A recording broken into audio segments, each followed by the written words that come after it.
So now we're gonna talk about weaning of APRV. So notice something. I'm sure you noticed this one. Remember I said the most important thing to learn about classic APRV is the flow waveform. The second most important thing is the high pressure. Increase the high pressure. Anytime, if you're in North Carolina and you have you're in the woods and you have no cell phone service over there and you can't find your peripheral brain and somebody asks you, say, what do you want to do? I don't remember. Just increase the high pressure. Just go run somewhere, read anything, or call me. But increase the high pressure. We'll improve both. Okay? So the ways of weaning of APRV are two things, two famous ways. One of them is called drop and drag. It's not a good thing to say in Midtown here, but just say drop and drag. Okay? So drop and drag, it actually describes exactly what's happening, what you're doing for the mode. And this drop and drag is, it touches only anything that has the word high before it. So the high pressure and the high time. Doesn't touch anything else. Drop and drag, only the highs, okay? So drop the high pressure and prolong it for a longer time. Drop the high pressure and prolong it for a longer time. And keep doing that until this becomes very close to this. And the difference between them is like 15 or so. Okay? How much you drop every... so let's say first, why are we choosing... This is the most common, by the way. This is the most commonly done. Why is that? Because it's preferred for patients who are still hypoxic and patients who still need recruitment. So when we do APRV or when we switch somebody from any mode of ventilation to APRV, I always notice, and I make people notice, and I bring it up all the time, that the difference in X-ray. I mean, because that's something objective, you can see it. It's just the recruitment is unbelievable. This lung is not the same like this lung, you know, and it's guaranteed, 100% it's going to happen. You know, it's really very predictable even. For whatever that's worth, you can argue that's not a good that's not a reliable outcome or whatever, but also other outcomes are there, but it just, you know.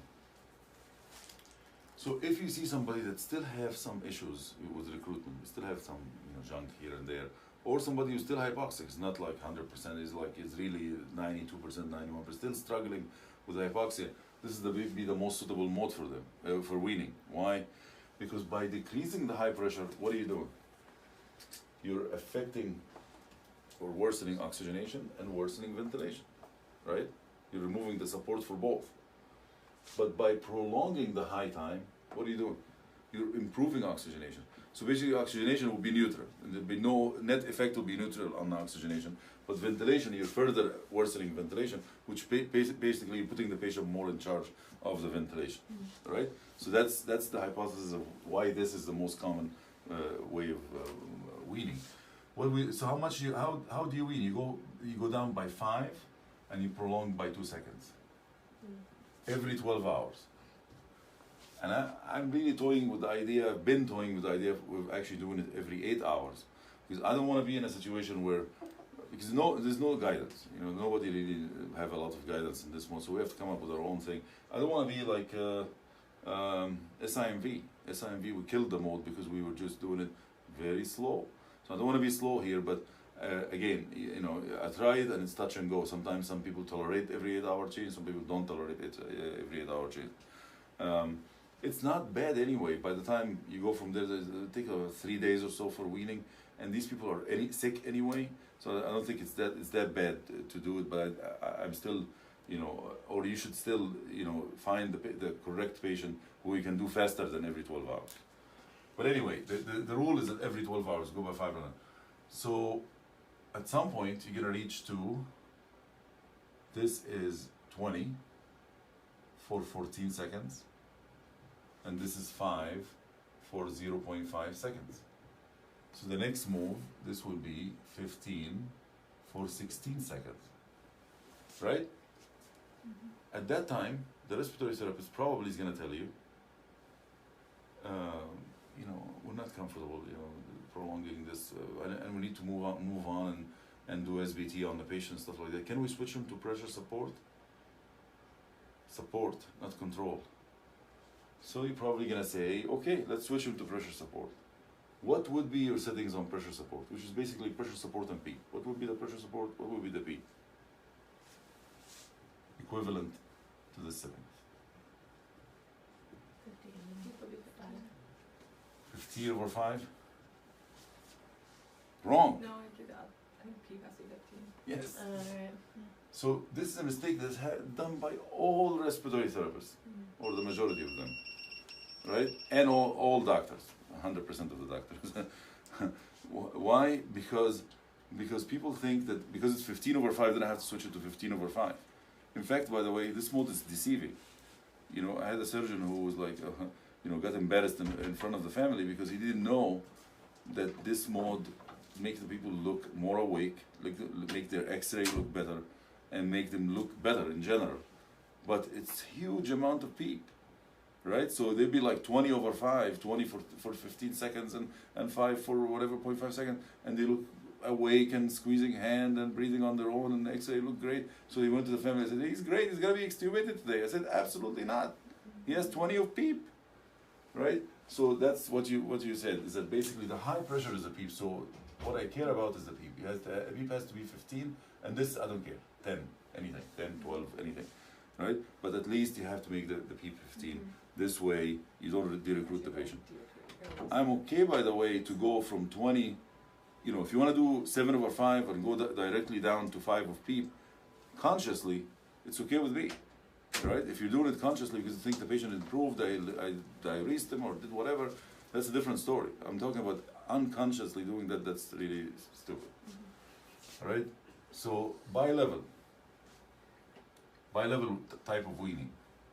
That's almost not done or done very rarely. But that's basically the patient that improved from every aspect. You put him on APRV and he's like flying, and everything improved, and you just don't want to go through this long weaning. This is a much faster way of weaning.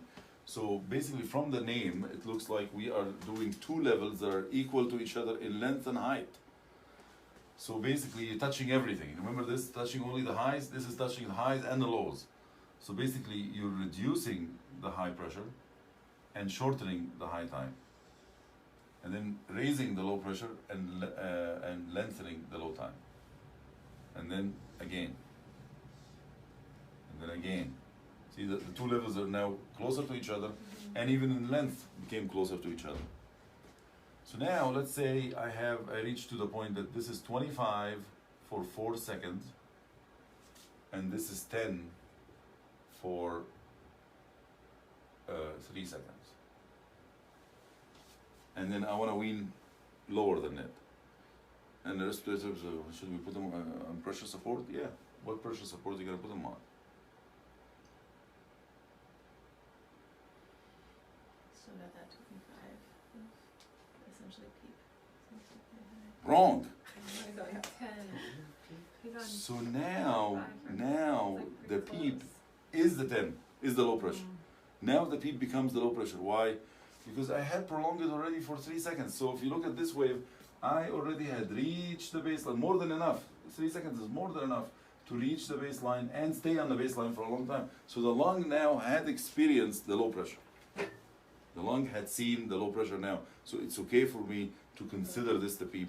And of course, because I'm weaning, I'm going to go from 10 to 5, so I can put them on PEEP of 5, and anything above that, pressure support of 7 or 10 or whatever it needs to be. So this is a much faster way of weaning, because you're already, exposing the lung to the low pressure already. Even though he's still spending 4 seconds at 25. Oh yeah, they do, and that's taken into consideration too. That's a big recruitment potential and stuff like that. But there's no danger from putting the PEEP at the low level, because it's already happening and they're doing good on it. So as opposed to this one they never seen this pressure because it's so short, right? So that's the 2 ways of weaning, which brings me to the next time. So we're all done. That's it.